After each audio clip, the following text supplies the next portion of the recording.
Friends, আমি এখন বানাবো বেলের শরবত। তো আমি বেলের শরবত বানানোর জন্য নিয়েছি বেল, তারপরে চিনি, এ দেখছো টক দই এটা, আর হচ্ছে জল নিয়েছি সামান্য পরিমাণ। আর এই হাঁড়িটার মধ্যে আমি বেলের শরবতটা বানাবো। বেলটাকে আমি ফাটিয়ে নিয়েছি প্রথমে, দেখতেই পাচ্ছ। এবার আস্তে আস্তে আমি এইখান থেকে বেলটা নিয়ে আমি হাঁড়ির মধ্যে দেবো। হ্যাঁ, তারপরে আস্তে আস্তে আমি শরবতটা বানাবো। আর আমি এই বেলটাকে আলাদা করে নিয়েছি, বেলের ভেতরের যে শ্বাসটা ছিল সেটা। এবার আমি যেটা করব সেটা হচ্ছে হাতের সাহায্যে, হাতটাকে আগে ভালো করে ধুয়ে নিতে হবে।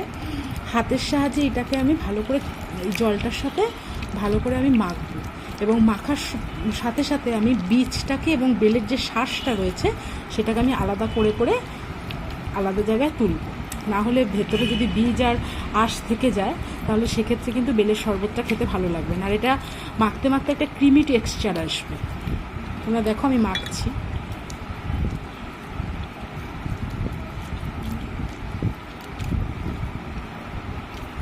দেখতেই পাচ্ছ একটা ক্রিমি টেক্সচার তৈরি হয়েছে, দেখো, এই দেখো। হ্যাঁ, আমি সব আলাদা করে রেখেছি, বীজটা এবং এই যে আমি সব আলাদা করেছি এরকমভাবে, হাতের কায়দায় এটাকে আলাদা করে রেখেছি। এবার দেখতেই পাচ্ছ একটা ক্রিমি টেক্সচার তৈরি হয়েছে। হ্যাঁ, এবার আমি এর সাথে আস্তে আস্তে ইনগ্রেডিয়েন্টসগুলো অ্যাড করব, তোমরা দেখতে থাকো। আমি এটার মধ্যে চিনি অ্যাড করলাম প্রথমে, কারণ চিনিটা মিশতে একটু সময় লাগে, তাই জন্য চিনিটা আগে দিয়ে আমি হাত দিয়ে এভাবে গুলছি ইয়েটা, টেক্সচারটা। কারণ আমার কাছে এই মুহূর্তে ডালের কাঁটা নেই, তোমরা ডালের কাঁটাও ইউজ করতে পারো। সমস্ত ইনগ্রেডিয়েন্টস দিয়ে ডালের কাঁটা দিয়ে তোমরা সেটাকে ঘুটে দিতে পারো, সেটাও হয়। এবং তোমরা এটার মধ্যে চাইলে জল দিতে পারো, যদি মনে করো একটু পাতলা করে খাবে সেক্ষেত্রে জলটা ইউজ করতে পারো। আর আদারওয়াইজ এরকমও রাখতে পারো, তোমাদের ইচ্ছে মতো তোমরা এটা করতে পারো। চিনিটা আমি আগে অ্যাড করলাম একটাই কারণ চিনিটা মিশতে সময় লাগে, সেই জন্য। এবার আমি এটার মধ্যে দেব সন্ধক লবণ।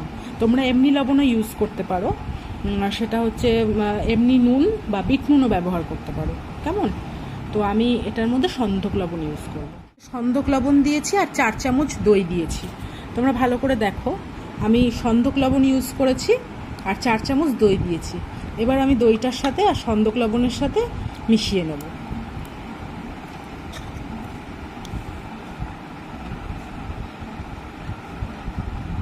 দেখো টেক্সচারের কালারটা চেঞ্জ হয়ে যাবে।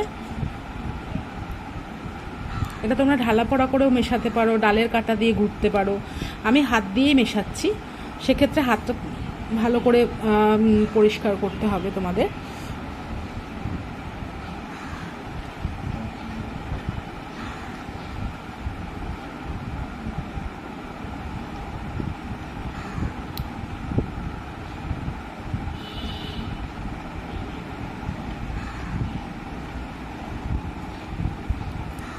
বেলের পরিমাণ বুঝে দইটা অ্যাড করতে হবে।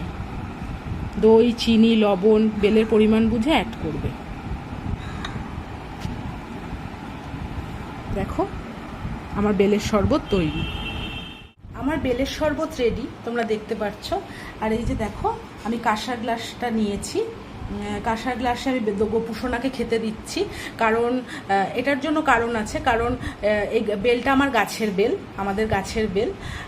তো মানে আমাদের গাছের বেলের ভীষণ টেস্ট, এবং আমি চেয়েছি যে বছরের জিনিস গোপুসোনাকে একটু শরবত করে দেবো, বেলের শরবত।